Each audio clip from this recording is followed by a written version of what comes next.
कक्षा 9वीं विषय हिंदी अध्याय 10 ललध्यत।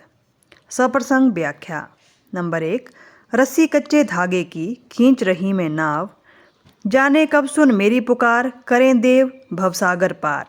जी में पानी टपके कच्चे सकोरे, व्यर्थ प्रयास हो रहे मेरे।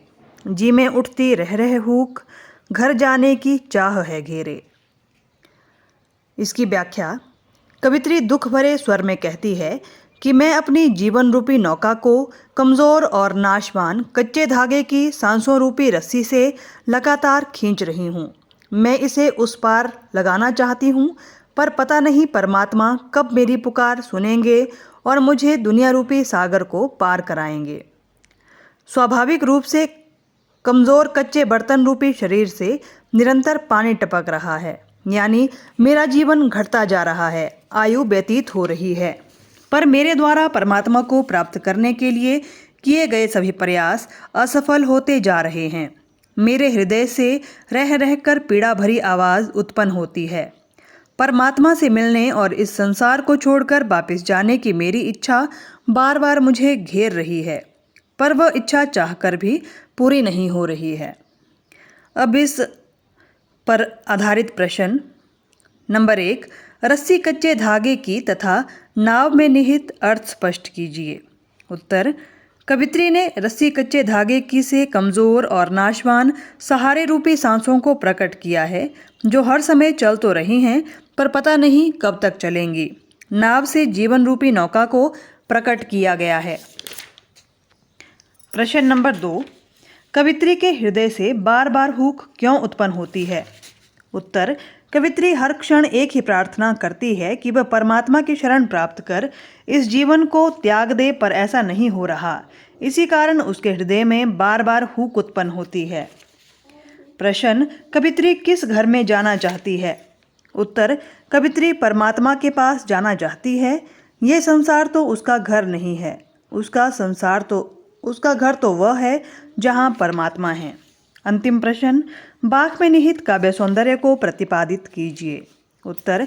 कवित्री ने अपने रहस्यवादी बाख में परमात्मा की शरण प्राप्त करने की कामना की है। वह भवसागर को पार करना चाहती है, पर ऐसा नहीं हो पा रहा। शांत रस और प्रसाद गुण ने कथन को सरसता प्रदान की है। नंबर 2। खा खा कर कुछ पाएगा नहीं, ना खाकर बनेगा अहंकारी। सम खा तभी बनेगा संभावी, खुलेगी सांकल बंद द्वार की। इसकी व्याख्या। कवित्री कहती है कि हे मानव, ये संसार तो मायात्मक है। तू इस भ्रम में रहकर परमात्मा को प्राप्त नहीं कर पाएगा। सुखों की प्राप्ति करता हुआ और नित नए तरह के व्यंजन खाकर तू कुछ नहीं कर पाएगा। यदि बाह्याडंबर करता हुआ तू व्रत के नाम पर कुछ नहीं खाएगा, तो स्वयं को संयमी मानकर तू अहंकार का भाव अपने मन में लाएगा, स्वयं को योगी तपी मानने लगेगा। परंतु यदि तू वास्तव में परमात्मा को प्राप्त करना चाहता है, तो अपने अंतःकरण और बाह्य इंद्रियों का निग्रह कर, अपने तन मन पर नियंत्रण रख। जब समानता की भावना तेरे भीतर उत्पन्न होगी, तभी तेरा मन मुक्त होगा, तेरे मन रूपी बंद द्वार की सांकल खुलेगी, तेरी चेतना व्यापक होगी, बाह्याडंबरों से कुछ नहीं मिलेगा। इस पर आधारित प्रश्न। नंबर 1। कवित्री ने ना खाकर बनेगा अहंकारी कहकर किस तथ्य की ओर संकेत किया है? उत्तर। कवित्री ने इस तथ्य की ओर संकेत किया है कि मानव ब्रह्म की प्राप्ति के लिए तरह तरह के बाह्याडंबर रचते हैं, भूखे रहकर व्रत करते हैं, पर इससे उनमें संयमी बनने और अपने शरीर पर नियंत्रण प्राप्त करने का अहंकार मन में आ जाता है। अगला प्रश्न। समखा से क्या तात्पर्य है? उत्तर। समखा से तात्पर्य मन का शमन करने से है। इससे अंतःकरण और बाह्य इंद्रियों के निग्रह का संबंध है। अगला प्रश्न। कवित्री किस द्वार के बंद होने की बात कहती है? उत्तर। कवित्री मानव मन के मुक्त न होने और उसकी चेतना के संकुचित होने को द्वार के बंद होने से संबोधित करती है। अंतिम प्रश्न। बाख में निहित काव्य सौंदर्य को प्रतिपादित कीजिए। उत्तर।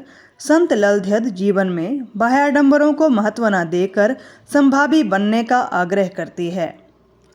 उपदेशात्मकता की प्रधानता है, प्रसाद गुण और शांत रस की प्रधानता है।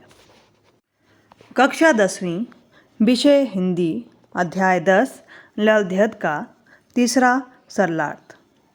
आई सीधी राह से गई ना सीधी राह, सुषुम सेतु पर खड़ी थी बीत गया दिन आ, जेब टटोली कौड़ी ना पाई, मांझी को दूं क्या उतराई।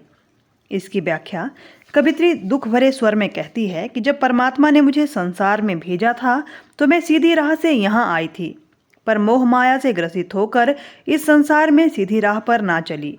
मैं सुषुम्ना नाड़ी रूपी पुल पर खड़ी रही और मेरा जीवन रूपी दिन बीत गया।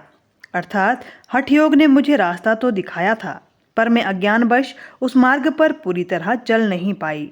मैं माया रूपी संसार में उलझ गई। अब जब इस संसार को छोड़कर वापस जाने का समय आया है तो मेरे द्वारा आत्मालोचन करने से पता चला कि मैंने इस संसार से कुछ नहीं पाया, जीवन भर भक्ति नहीं की, इसलिए मुझे उसका फल नहीं दिया। मुझे नहीं पता कि अब मैं उतराई के रूप में नाविक रूपी ईश्वर को क्या दूंगी। भाव ये है कि मैंने अपना जीवन व्यर्थ ही गवा दिया है। अब मेरे पास सत्कर्म रूपी मेहनताना नहीं है। इस पर आधारित प्रश्न नंबर 1, गई ना सीधी राह से क्या तात्पर्य है? उत्तर, गई ना सीधी राह से तात्पर्य है कि संसार के माया रूपी बंधनों ने मुझे अपने वश में कर लिया और मैं चाहकर भी परमात्मा को प्राप्त करने के लिए भक्ति मार्ग पर नहीं चली। मैंने सत्कर्म नहीं किया और दुनियादारी में उलझी रही। अगला प्रश्न, माझी और उतराई क्या है?